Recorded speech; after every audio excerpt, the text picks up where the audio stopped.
ఈ రోజు దేవుని మనం ఎందుకు స్తుతించాలి? ఈ రోజు దేవుని మనం ఎందుకు ఆరాధించాలి?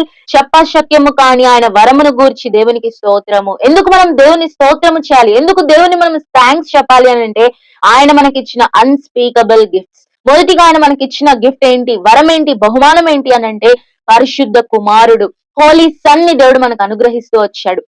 ఆ కుమారుడు మన జీవితంలో మన పాపములు తీసివేయట కొరకై మనకు బదులుగా ఆయన కలువరి సిలువలో ప్రాణం పెట్టాడు. తండ్రి కుడి పార్శ్వం పక్కన మన కొరకై ప్రతి రోజు కూడా విజ్ఞాపన చేస్తూ ఉన్నాడు. కాబట్టి హోలీ సన్ ని దేవుడు మనకు అనుగ్రహిస్తూ వచ్చాడు. రెండోదిగా హోలీ స్పిరిట్, పరిశుద్ధాత్మను దేవుడు మనకు అనుగ్రహిస్తూ వచ్చాడు. పరిశుద్ధాత్మను వరమును దేవుడు ఇచ్చాడు.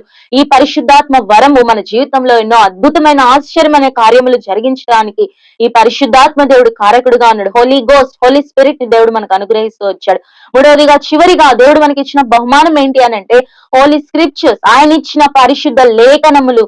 పరిశుద్ధ లేఖనములు మనల్ని ఆదరిస్తుంది, ధైర్యపరుస్తుంది. ప్రతి రోజు మనుషులు అందరూ విడిచిపెట్టినా కూడా ఈ దేవుని వాక్యము చదివితే ఎంతో నెమ్మది కలిగిన జీవితము మనం అనుభవిస్తున్నామంటే ఈ పరిశుద్ధమైన లేఖన భాగములను బట్టి, వీటిని బట్టి, ఈ 3 గొప్ప బహుమానములను బట్టి, దేవుడు మనకి ఇచ్చిన అత్యుత్తమమైన బహుమానములను బట్టి ఈరోజు దేవునికి మనము థ్యాంక్స్ చెప్పాలి, స్తోత్రము చెల్లించాలి, ఆరాధించాలి. కాబట్టి 3 విషయాల్ని బట్టి ఈ రోజు మనం దేవుని ఆరాధిద్దాము. మొదటిగా హోలీ సన్, రెండోదిగా హోలీ స్పిరిట్, మూడోదిగా holy scriptures. Have a blessed Sunday. Praise the lord.